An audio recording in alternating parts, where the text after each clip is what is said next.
You will finally become profitable if you just steal this A plus entry model. Now, we're going to break this down in detail today so you guys can do the same. As you know, on this channel, this is the staple of how we approach the markets. The A plus checklist is here. So let's go and break this down. The pair is NQ. The time frame for our exits and entries is the 1 minute time frame. Now, for the directional bias, why were we bullish? Well, this starts off a multitude of things. First, you need to go to the 4-hour time frame. On the 4-hour time frame, we're going to mark out the previous candle's high and low. So what do we mean? All this is you mark out the previous 4 hours low. If we sweep the low, we're going to be bullish. If we sweep the previous candle's high, we're going to be looking to sell. Now, this is just stage one in deciphering if we're bullish or bearish. The next step you need to do is mark out the closest bearish and bullish PD arrays. So in this instance, it's a fair value gap, but we also use inversions, whichever one's closest. So we see we've got a bearish fair value gap here. The closest bullish PD array is this inversion. Okay, if we look to the left, this is the closest bullish PD array. Okay, so bullish pressure, selling pressure. So yes, we do stage one, but we don't want to sweep the low into a bearish fair value gap. We don't want to be buying into a bearish fair value gap, right? We want to avoid where there's going to be selling pressure, as it's going to lower the probability of us succeeding.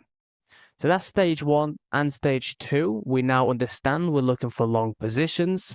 Let's go and build some more context on the 1 minute time frame. This is an important part that we cannot miss. Now, on the 1 minute time frame, the first thing you're going to do is mark out the midnight and 8:30 opening prices. All this looks like we see here is labeled 8:30. You go to the 8:30 candle, New York time.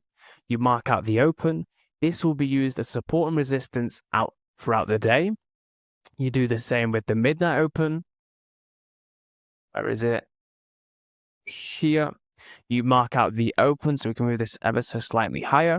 This will also be used as support and resistance throughout the day. But we don't really like to approach the markets by using this.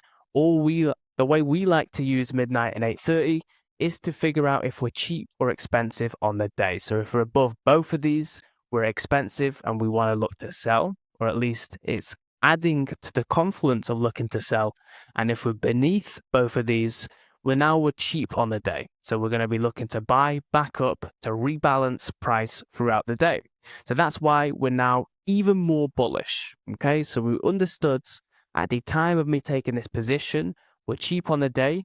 We've swept the 4-hour low. Now let's go and do the next stage. Now today we actually had, or actually yesterday now, we had PPI.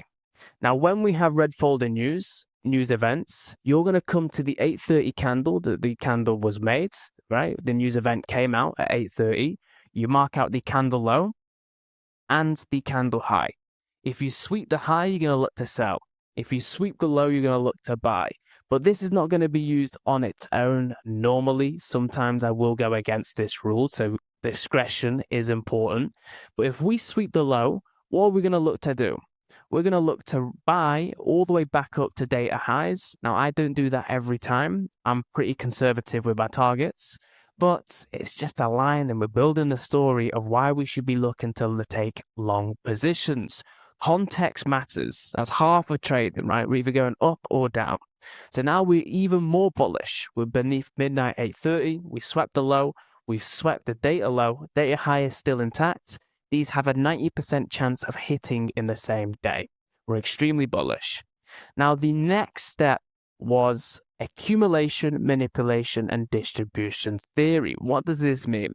Now, I see here we've broke to the downsides. This might just look like a breaker structure to many sell-side traders. But to us, if we zoom out, price has been chopping back and forwards in this accumulation. We see we've had 4 touches either sides multiple times. What have we done? We've manipulated to the downsides because AMD is accumulation, also known as consolidation, where we're not going up or down. Then we're going to manipulate either up or down. Okay, it doesn't matter which sides, but because we are bullish, what do we want to see happen?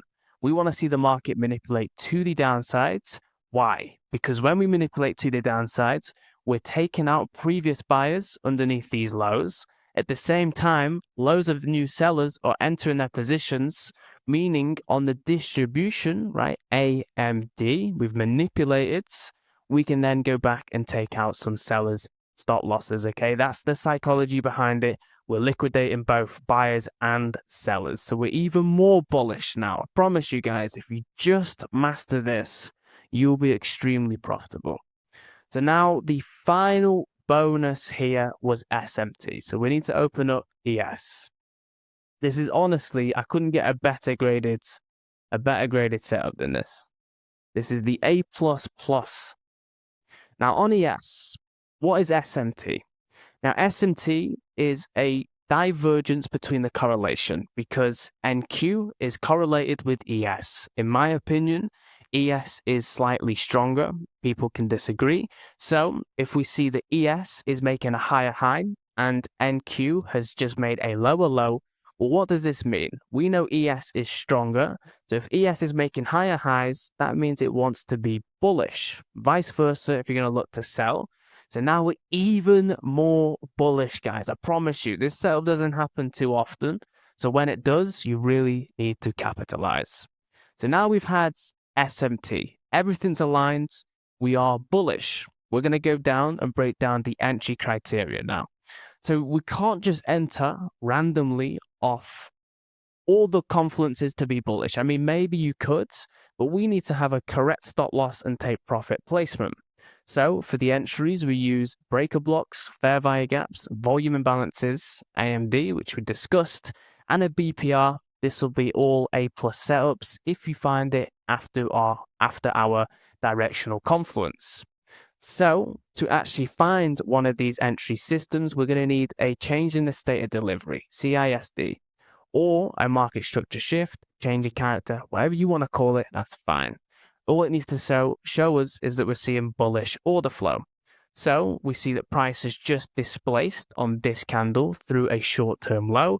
As soon as that happens, we can now look to take buys off the next entry criteria on this list. So in this instance, we see price is breaking above this minor short-term high. We've then made multiple fair value gaps and they're staying open, which is good signs of bullish order flow. You're just going to take the first entry. Doesn't matter what it is on this list, take the first one and you're done. So in this instance, we had a fair value gap here. You place a market limit, and market limit you have in terms of your stop loss, 20 points max. So I did nearly get stopped out here, almost a tick before it reversed.